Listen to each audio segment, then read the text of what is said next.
What were you living in when you wrote the first book? Well, we had 700 square feet that was that were finished, and then Richard Paul Evans went from that Salt Lake City house to this one, all because of a little tale he wrote for his daughters. You didn't think, okay, I want to sell this and people are going to buy it and everyone's going to fall in love with this book?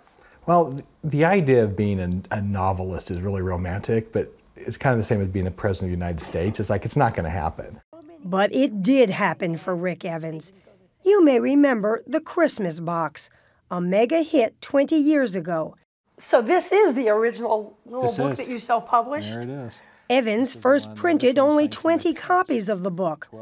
But in the days before the internet took off, friends started passing dog-eared copies around, and bookstores started asking for it. At that point, I thought, you know, maybe I should send this to publishers, and they all quickly rejected the book. So Evans self-published, and only after his book hit the bestseller list did a major publisher buy it for a reported $4 million. So in a way, he became a godfather to a whole new generation of authors who are writing the next chapter in the saga of self-publishing. So I've got a title page. The chapters are separated, so I'm good to go. Take Stephanie Bond, who's issuing her latest work right from her Atlanta home. And this is actually a boxed set, and I called the box set Love Can Be Murder.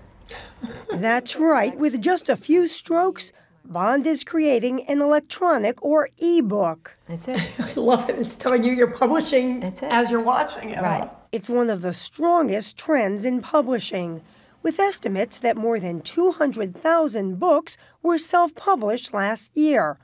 Authors like Bond bypassing the traditional publishing houses. For the longest time, publishers have been able to dictate what is on the shelf. They've been the gatekeepers. But not anymore. Bond did have 60 books, mostly romance novels, published the traditional way before she struck out on her own. Was it a little scary? It was, but at that point, I really didn't have a choice. My publisher had decided that they were going to drop a series that I'd written, and I didn't have any money coming in. But now, with romance one of the hottest categories for self-published books, her novels are flying off the virtual shelves. This past week, a Bond book was #2 on Amazon's Kindle bestseller list. Although she no longer gets advances or upfront payments for her work, she gets royalties of up to 70% instead of the 10 to 15% publishers usually pay. And even with charging only 99 cents for some books, Bond says she made more than $500,000 in the last year. But not everyone sees this as a bonanza. When you price a book at 99 cents, $1.99, I personally think it devalues the author's time and effort. How long have you been in the world of publishing? I've been in about 35 years. Jamie Rabb is the chief of Grand Central Publishing, part of Hachette Books. Her label puts out works by a lot of heavy hitters, and many lesser-known writers, too. You know that there is almost a movement amongst some popular writers who are self-published to say, don't go to publishers. They rip you off. They don't really promote your books unless you're a really, really big seller, and they keep most of the money. Don't those authors have a point? No. No. They don't. I really, I've worked in publishing a long time, and I see what happens to a book when it's acquired. First of all, they're copy edited, they're proofread. They have a team of professional artists that come up with a wonderful package. They have a team of marketers who try to figure out, even for books we don't spend a lot of money on, we try to figure out how to get them to the public. But Rabb is well aware that she is part of a shrinking industry. And even without the backing of a big-time publisher, a number of self-published authors are racking up huge sales. Does that worry you at all? No. As a matter of fact, editors and agents, they're looking at the Amazon bestseller list, they're looking at the New York Times bestseller list, and they're looking for potential new authors too. We've bought a couple of them. But only a tiny portion of self-published books do make it big, mostly through word of mouth or the blogosphere, rather than mainstream reviews. I get a lot of people sending me self-published books, and it's tough. Time magazine book critic Lev Grossman, himself a published author, acknowledges that he pays more attention if a book comes from a traditional publisher. When I am looking at hundreds of thousands of self-published books by people I've never heard of, I just don't know what to do with a lot of them. But he dismisses the idea that publishers always produce better books. I often look at traditionally published books and think, how the hell did this get published?